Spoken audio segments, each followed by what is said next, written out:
It is a real privilege to be here. It's a real honour to follow the many distinguished speakers which I know this club has enjoyed in the past. I was reading this morning that today is called Blue Monday, the most depressing day of the year. So I hope you'll not feel that way after I've finished speaking. And I can promise you for the next half an hour or so, this will be not only a Brexit-free zone, but also a Cardiff City-free zone, and even a Six Nations-free zone. I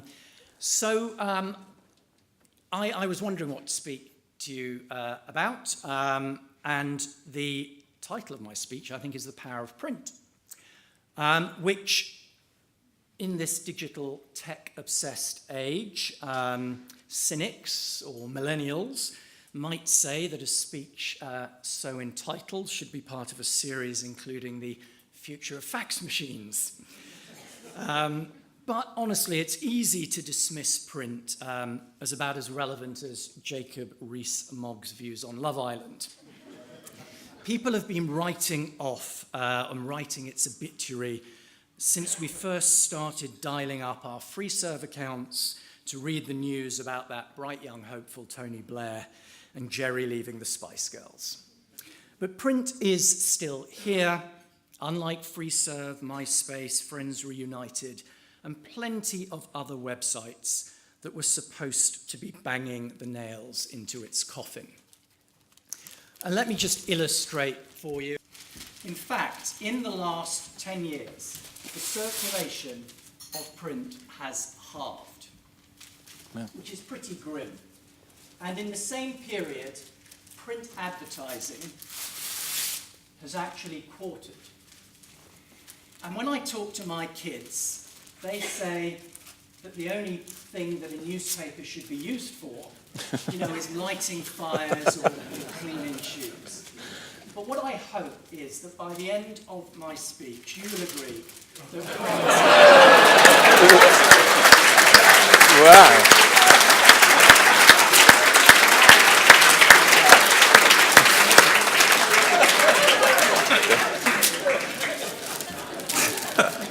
print is here to stay.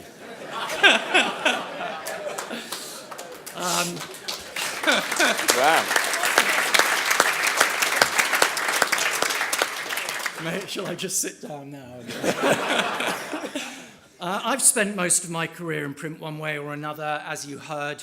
For 9 years, I ran a company called Office World, which, amongst other things, sold vast quantities of paper and all other manner of products for the paperless office. I've worked in the book industry, running Waterstones, and for the last 6 years, I've been honoured to run the publishing company, which is now called Reach, previously Trinity Mirror. We renamed the company when we bought the Daily Express and Daily Star titles last year. We publish over 100 news brands around the country.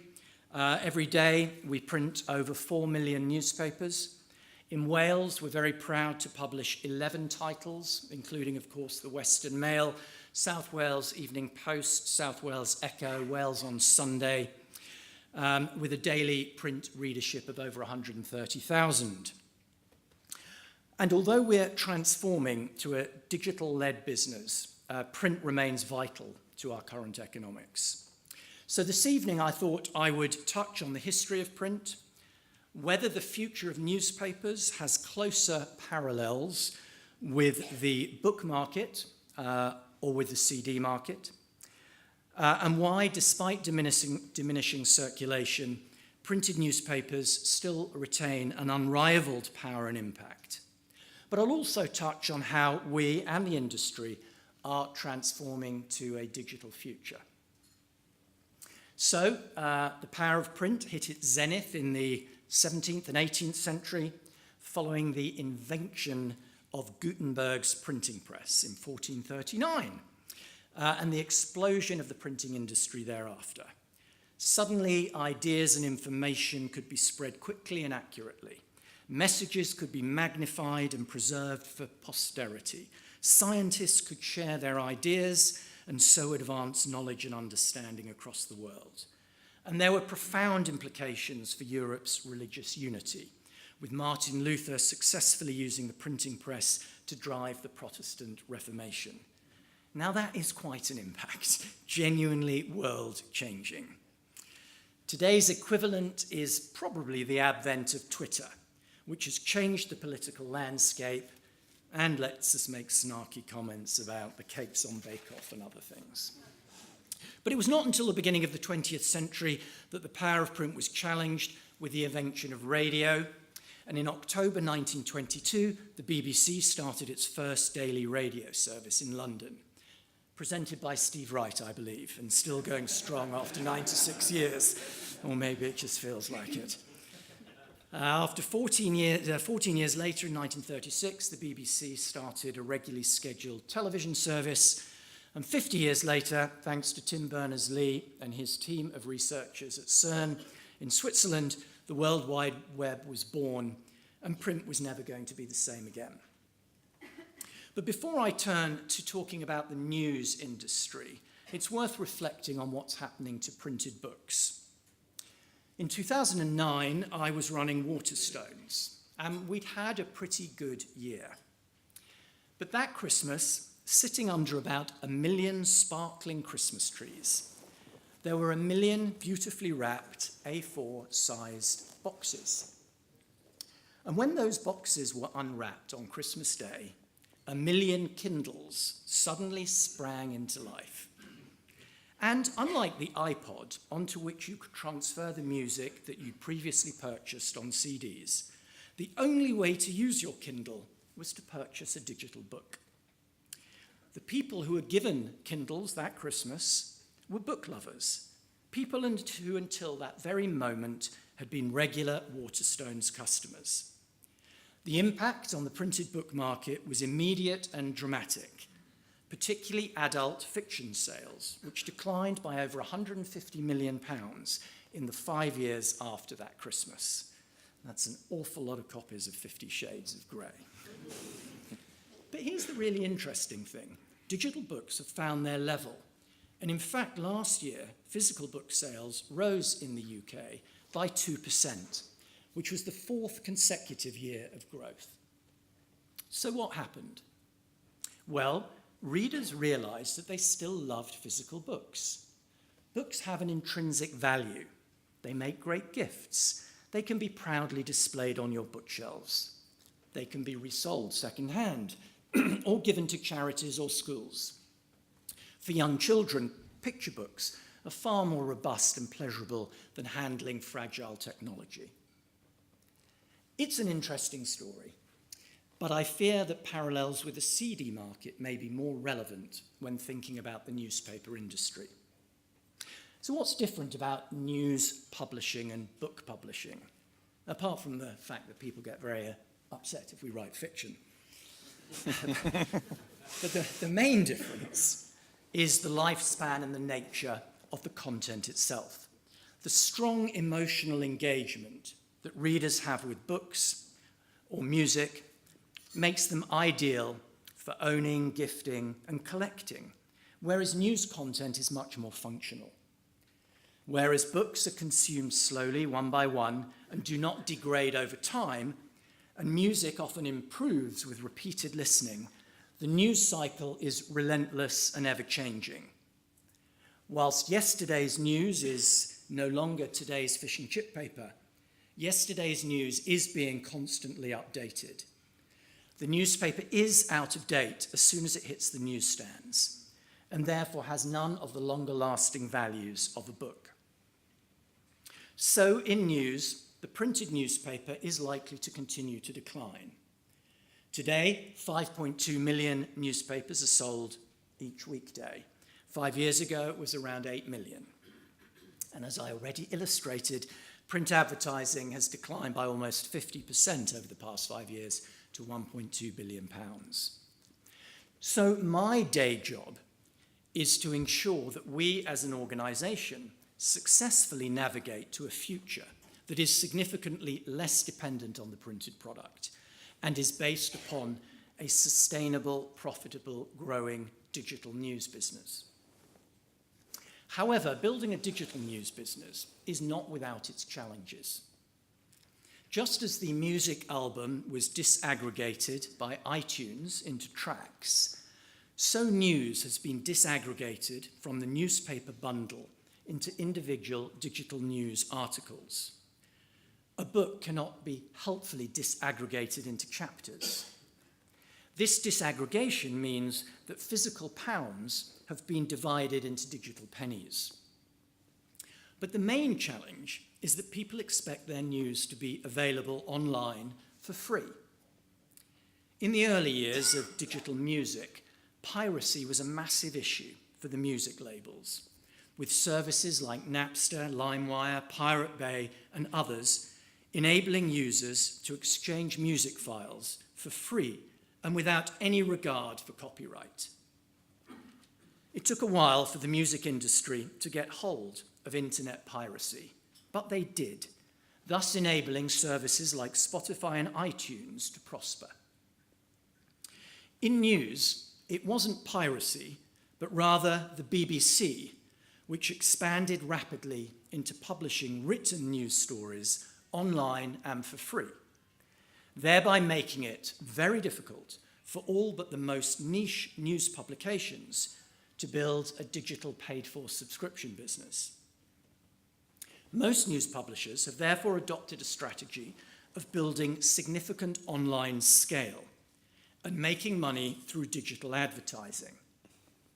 Given that advertising money tends to flow to where people are spending their time, the digital advertising market has exploded in recent years, and in 2018 was worth £12.9 billion in the UK. That's more than twice the amount spent on TV advertising. So at Reach, our digital sites are funded entirely through advertising. And last year, we attracted over £100 million of digital advertising. In a print world, our audiences were limited by the geographic footprint of each title. In a digital world, it's all about scale, unconstrained by the physical reach of our newspapers. Each month, our digital brands reach 36 million people in the UK and a similar number overseas. Wales Online attracted 8.6 million users to its site in December. We've never had larger audiences to offer to our advertisers. And as digital advertisers become increasingly concerned about ensuring that their adverts appear in a brand-safe environment, they will increasingly seek to advertise on trusted digital news brands, rather than allowing their adverts to appear randomly in the wild west of the World Wide Web. But it's not just about scale. In print, every reader sees the same advert. In digital, we can serve relevant advertising to the reader based on their exact location, demographic, and interests. And we can track the response and therefore the return on marketing investment for our advertisers in real time. In addition to bringing our content to a much bigger audience, digital enables us to expand beyond words and pictures into video, podcasts, email newsletters, and social media story formats. Digital enables us to deeply understand what our readers find most interesting so that we can adapt our content accordingly. Digital gives us access to a whole new toolbox for identifying stories by analysing what's happening on Twitter, Facebook, and elsewhere. It enables us to have real-time dialogue with our readers, and indeed to better personalise our news to the individual interests of different readers. It also enables us to create more content, unrestricted by the constraints of a fixed pagination newspaper. I'm proud that we've been able to make this successful digital transformation. In other industries that have been slower to adapt their business model, the incumbent players have been overthrown by new entrants, like Spotify in music, Uber in taxis, Airbnb in accommodation. Whereas in news, the big digital news brands are, I'm pleased to say, the same big traditional offline news brands, the BBC, Mail Online, New York Times, ourselves. The new entrants like Vice, BuzzFeed, Huffington Post have struggled to make an impact, and indeed in 2018, Vox Media, Vice, and BuzzFeed all made job cuts. I would contend that it really matters that we are successful with this transformation. It matters because the role of well-researched quality journalism has never been more important. What we do is vital because of the explosion over the past few years of so-called fake news. There's always been exaggeration or propaganda or genuine mistakes, but over the last couple of years, we've seen the conflation of politicians, social media, and troll farms coming together to move the fake news problem from mild irritant to major threat to democracy. The Russians, in particular, use fake news for political reasons. Researchers have found evidence that hundreds of Twitter bots created by a Kremlin-backed cyber offensive unit that at one point employed some 1,000 people tweeted 45,000 times about Brexit in the 3 days before the vote. Theresa May, in last year's Mansion House speech, accused Putin of planting fake news and attempting to sow discord in the West. Facebook finally conceded that it may have had an influence on the US presidential election. And just last week, Facebook said that it had removed hundreds of Russian-initiated accounts, which it judged to be involved in coordinated, inauthentic behavior on its platforms, including some linked to the state-owned news agency Sputnik. In the coming months, the spread of false and misleading information is likely to undermine democracies around the world, with polarizing elections in India, Indonesia, and Europe coming up. The other reason for the explosion of fake news on social media is economic.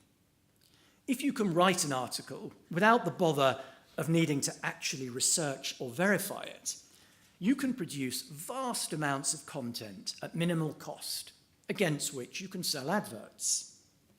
The town of Velez in Macedonia used to make porcelain for the whole of Yugoslavia.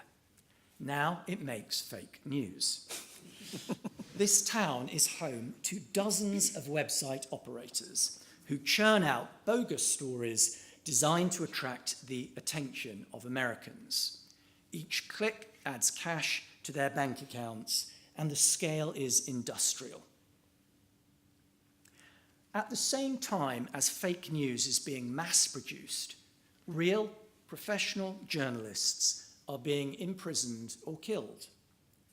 The recent case of the murder of Jamal Khashoggi, the Washington Post journalist, murdered in the Saudi embassy in Turkey, has caught the headlines. But let's not forget the Maltese journalist Daphne Galizia, who was assassinated by a car bomb last year for writing about corruption in Maltese politics. Or Jan Kuciak, a Slovakian investigative reporter, and his fiancée, who were gunned down at their home. He'd been investigating Slovakia's prime minister's links with organised crime. Or the 79 other journalists murdered last year in the pursuit of true news, and the 348 who were imprisoned, and the 80 held hostage last year for doing their job. Time magazine's 2018 Person of the Year was in fact 4 individuals and 1 group, which it collectively referred to as the Guardians. All are journalists who've helped expose the manipulation and the abuse of truth. So I remain optimistic about the digital future for our industry. Digital revenue is a fast-growing pie, and we will get an ever larger share of it. But before closing, I do want to return to print. The enormous power and influence print still retains, for both readers and advertisers. Mark Twain famously said, "Reports of my death have been grossly exaggerated." And the same is true of print. The biggest national stories in today's news agenda still originate in print. When Boris Johnson wants to make an impact, which is most days really, he writes a letter or a column in the Daily Telegraph.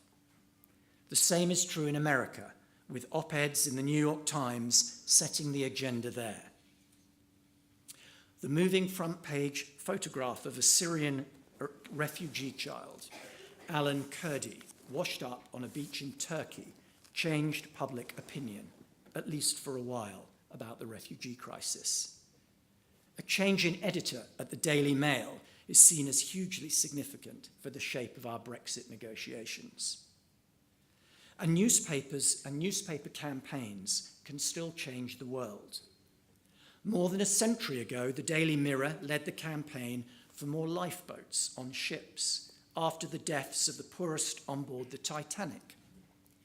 We campaigned against the ivory trade and seal clubbing and helped create the World Wildlife Fund. We campaigned relentlessly for justice for the Hillsborough victims. And this year, we have campaigned and achieved a change in the law on organ donation. Here in Cardiff, we're pleased and proud of our campaigns, such as Reaching Out to Rough Sleepers, which told the stories of the people living on Cardiff streets through the winter and the people who gave up their time to help them. Along the way, we raised nearly £100,000 for the Woolwich Homeless Charity. This Christmas, our Tiny Lives campaign focused on the work of the neonatal unit at the University Hospital of Wales.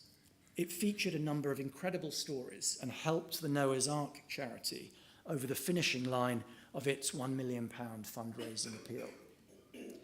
Every single day, the power of print is evident, and I'm hugely proud of that. It was very reassuring to see that in last year's Edelman Trust Barometer, there'd been a huge increase in trust in traditional media, reaching levels not seen since 2012. Millions of readers still enjoy the physicality of the printed newspaper. There's nothing like the serendipity of browsing through a paper and coming across a stunning photo, a witty political observation, an insightful opinion piece, or a moving human interest story.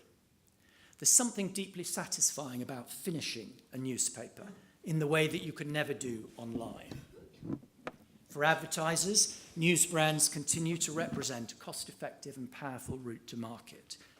In our world of multitasking, newspapers are still one of the few media that achieve a reader's undivided attention. And that's probably why recent Newsworks research shows that campaigns using news brands are 43% more likely to deliver market share growth and more than twice as likely to deliver an increase in customer loyalty. It seems that advertisers have realized that the pendulum may have swung too far towards digital advertising and needs to swing back towards traditional media such as print. And there are still great print success stories to be told. The Economist is seeing an 11% increase in print subscriptions. The Guardian have launched a new international weekly print publication. The Week and Junior Week was sold last year to Exponent for £166 million. And we ourselves have made significant investments in print, buying the regional titles of Local World in 2015 and the publishing assets of Northern & Shell last year. And print is increasingly attracting the Silicon Valley tech tycoons. Recently, US billionaire Mark Benioff, who founded Salesforce, acquired Time magazine. A Thai businessman has bought Fortune magazine, and this all follows Jeff Bezos, the boss of Amazon, who purchased the Washington Post. And biotech entrepreneur Patrick Soon-Seong, who bought the Los Angeles Times, and Alibaba boss Jack Ma, who took over the South China Morning Post. So, to conclude, print may not have the power it had in the 18th century, but combined with rapid digital transformation, we're still growing strong and looking forward to a long and robust future. Thank you very much for your attention.